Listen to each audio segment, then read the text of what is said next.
सरकार पे कोई असर नहीं पड़ रहा? नहीं पड़ेगा, बेशरम है, झूठा है, मक्कार है। ऑन द कैमरा आपको बोल रहा हूँ, वो नहीं सुनने वाला है किसी का, कुछ खास वर्ग का वो सुनता है। देखिए ये तानाशाही सरकार है और हमने देखा कि पिछली बार किसानों ने इसी दिल्ली में बैठे रहे, बारिश में, धूप में, आंधी में, सरकार गूंगी भरी अंधी बनी रही, ये सभी ने देखा।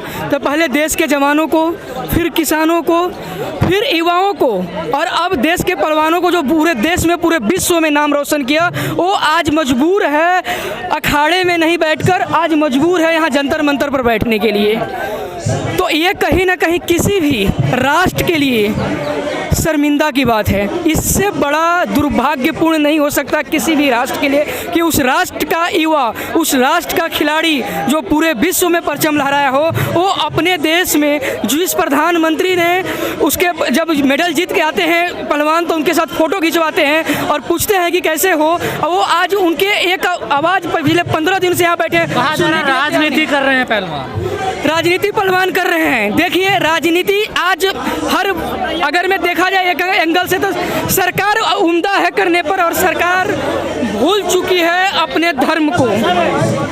जो जनता के धर्म की बात होती है, जनता की रक्षा की बात होती है, गुड गवर्नेंस की बात होती है, सुशासन की, वो आज सरकार भूलकर तानाशाही रवैये पर आ गई है। ये सरकार तानाशाह है। हमारे क्या गलती है मोदी? देखिए मोदी जी पार्टिकुलर कोई एक व्यक्ति विशेष की बात नहीं है, बात यहाँ है हम उनके नीतियों के विरोध करते हैं। मोदी जी कुछ नहीं है, मोदी जी कुछ नहीं है। मोदी जी एक प्रधानमंत्री जनता द्वारा चुना हुआ है, उसी जनता की आज शोषण कर रहा है, वो आवाज़ नहीं उठा रहा। उसको इस मामले पर आज बोलना चाहिए ना, जब हमारे अन्नदाता जो रोटी देते हैं वो पिछले 4 महीने से यहाँ बैठे रहे हैं, आज पहलवान 15 दिनों से बैठे हुए हैं। तो एक शब्द तो इनको ट्वीट करने में बड़ा एक्सपर्ट है, ट्वीट करना चाहिए कि बोलना चाहिए मैं साथ हूँ, जांच करने में क्यों नहीं आगे एक क्यों बढ़ा रहे हैं इस मामले को। कोई भी मुद्दा उठा मोदी जी साथ आ जाए, खड़े हो जाए। देखिए ये तो बहुत बड़ा मुद्दा है ना, पहलवान जो एथलीट है पूरे विश्व में नाम रोशन करता है, तो आप उस वक्त आ जाते हैं गले लगाने के लिए। और जब आज पहलवान जेल में है, जो पहलवान जेल में है, परेशान है, उसके लिए आपका कोई नहीं, जो अपराधी पहलवान जेल में है, जो अपराधी अगर में कोई भी अपराध करता है तो उसको बनाने में सबसे बड़ा रोल किसका होता है? ये तो आप सोचिए, उसके साथ बेरोजगार युवा को, हम जैसे बेरोजगार युवा को रोजगार नहीं मिलेगा, जब पहलवानों के साथ इंजस्टिस होगा, जो पूरे विश्व में नाम रोशन कर रही है पहलवान, उसको आप उसके साथ कुछ गलत होता है बोलती है जांच बैठाया जाए, तो वहाँ आप शांत रहेंगे, वहाँ सुनेंगे नहीं, सिर्फ वोट बैंक की राजनीति करेंगे। तो जाहिर सी बात जा रहा है ये सिलसिला 12 साल से चल रहा है। ये सिलसिला 12 साल से नहीं चल रहा है, अभी हम देख रहे हैं 2014 के बाद से चल रहा है। क्यों चल रहा है ये भी बता रहा हूँ, क्योंकि 2014 से हर वर्ग परेशान है, चाहे वो किसान हो, महिला हो, युवा हो, चाहे वो रोजगार करने वाले हो, सभी परेशान है। कौन खुश है हमें बताइए? कुछ गिने चुने लोग हैं जो सुखी हैं, जो उनकी चापलूसी करते हैं, जो उनकी बातें करते हैं। तो कहीं ना कहीं सरकार में जो होते हैं, लोकतंत्र में कहा जाता है कि लोगों को एक राइट है, ये हमारा आर्टिकल 51 ये बोलता है कि हमारा एक फंडामेंटल ड्यूटीज विथ राइट भी आर्टिकल 14 to 18 है कि हम अपने अधिकारों के लिए बात करें, अपने कर्तव्यों को भी समझे। तो ये पहलवान जो बैठे हुए हैं ये अपने कर्तव्यों को समझे तभी मेडल लाए, पूरे विश्व से जीते हैं, पूरे विश्व में नाम हुआ, लेकिन आज इनके साथ शोषण हो रहा है, आवाज़ उठा रहे हैं तो कोई नहीं सुन रहा है। जो पहलवान जेल में, उन्होंने तो गोल्ड मेडल जीता हुआ है। बिल्कुल जीता हुआ है, बिल्कुल आपका सवाल जायज़ है। तो कहीं ना कहीं जैसे अब ये पहलवान जो यहाँ बैठे हुए हैं, इनको न्याय नहीं होगा, इनको न्याय में देरी हो। कहा जाता है कि किसी भी जस्टिस डिले इज डिनाइड, अगर में न्याय में देरी होता है तो भी अन्याय है, इनको न्याय नहीं मिलेगा। तो आज किसान यूनियन आया है, कल एडवोकेट यूनियन आएगा, हर वर्ग आएगा, तो कहीं ना कहीं इनको न्याय नहीं मिलेगा तो ये क्या करेंगे लास्ट में? इन्हें कहीं ना कहीं कदम उठाने होती है, कुछ ऐसा बायास्ड चीज़ें होती है, और जाहिर सी बात है कि ये सोसाइटी, ये समाज ऐसा होता ही है। ब्रजभूषण कह रहे हैं अगर मैं अपराधी हूँ तो मुझे फांसी चढ़ा दो। बिल्कुल, ये जांच का विषय, जांच फिर क्यों नहीं किया जा रहा है? जांच आप होने कहाँ दे रहे हैं? एक्चुअली फर्स्ट ऑफ ऑल अगर मैं FIR लिखा गया है किसी के खिलाफ चीज़ें, तो न्यायिक अगर मैं जब रात को 12 बजे कोर्ट खुल सकती है और जज साहब बैठ सकते हैं, तो इसमें क्यों नहीं बैठ सकते हैं? इसमें भी बैठकर फैसला देना चाहिए। फिर देर क्यों की जा रही है? वो बृजभूषण साहब आ रहे देर की हैं, जा रही है? अलग अलग क्या है इसके पीछे? पॉलिटिकल, टोटली पॉलिटिकल डायलेमा है।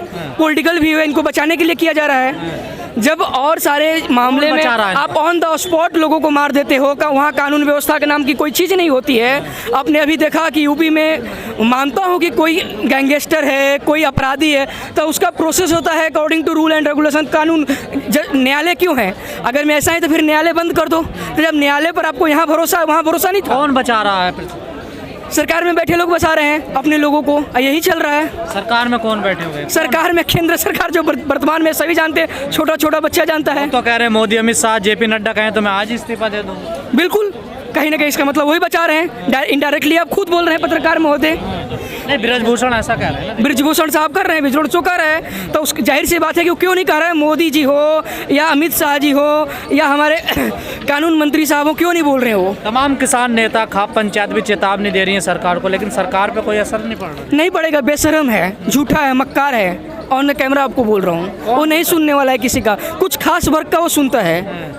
किसान, मजदूर, गरीब, महिलाओं जो भी डिप्राइव्ड है, उनकी बातें नहीं सुनती है। और ईमानदारी से बताए ना, तो ये मुद्दा जो है ये कहीं ना कहीं एलिट क्लास का है, जो डिप्राइव्ड लोग हैं उनका है ही नहीं। आपने देखा होगा कुछ समय पहले पठान मूवी को लेकर उठाया गया, तो वो कहीं ना कहीं अपर क्लास की बातें थी। मिडिल फैमिली का प्रॉब्लम क्या है, या जो हमारे डिप्रेस्ड क्लास है उसका रोजगार है, महिलाओं का सुरक्षा है, ये मुद्दा होना चाहिए। एजुकेशन, शिक्षा मुद्दा है। इस मुद्दा से भटकाने के लिए ये सब एक षड्यंत्र रची जाती है। अगर मैं ऐसा इन लोगों के साथ शोषण हुआ है तो ऑन द स्पॉट इन लोगों को तुरंत कहीं ना कहीं कोर्ट में ट्रायल बैठा कर इन लोगों को देना चाहिए। जाहिर सी बात है कि बृजभूषण को जो भी according to rule and regulation जो उसको होना चाहिए, जस्टिस देना चाहिए उसको। तो पहले कमेटी बनी तो थी। हाँ, कमेटी बनी थी, तो फिर आखिर में इतना लेट क्यों की जा रही है उसको क्यों अलग अलग टीवी चैनल पर आकर?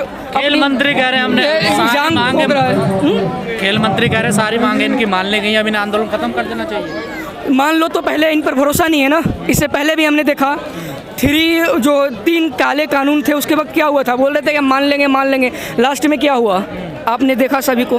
फिर उन्होंने खुद रिपील किया बहुत समय के बाद। तो ये ऐसे नहीं मानेंगे, क्योंकि इनके साथ इनको बोलते हैं एक होता है फोर्स, ये प्यार से नहीं समझते हैं, इन्हें देना पड़ता है डोज। अब वो हमारे किसान बंधु और पहलवान सारे साथी दे रहे हैं, युवा हर वर्ग। जंतर मंतर क्या पूरी दिल्ली को खामोश करवा सकता है? मैं यही तो लड़ाई है। लेकिन बोलते हैं तानाशाही के खिलाफ एक मजबूर और ऐसी आवाम जो छली गई, ठगी गई, सरकार मुर्दाबाद, उसके खिलाफ ये लड़ाई है। मुर्दाबाद, ये अत्याचार के खिलाफ लड़ाई है। भगवत गीता के अंदर एक श्लोक आता है, यदा यदा ही धर्मस्य ग्लानिर्भवति भारत अभ्युत्थानाम धर्मस्य तदात्मानां सृजाम्यहम् परित्राणाय साधूनां च विनाशाय च दुष्कृता धर्म संस्थापनार्थे संभवानि युगे युगे। ये जो पहलवान बैठे हैं ना, इसको सिर्फ बजरंग मत समझना, विनेश मत समझना। ये हर घर का बेटा और बेटी बैठे हैं, यहाँ हिंदुस्तान का बेटा बेटी बैठे हैं।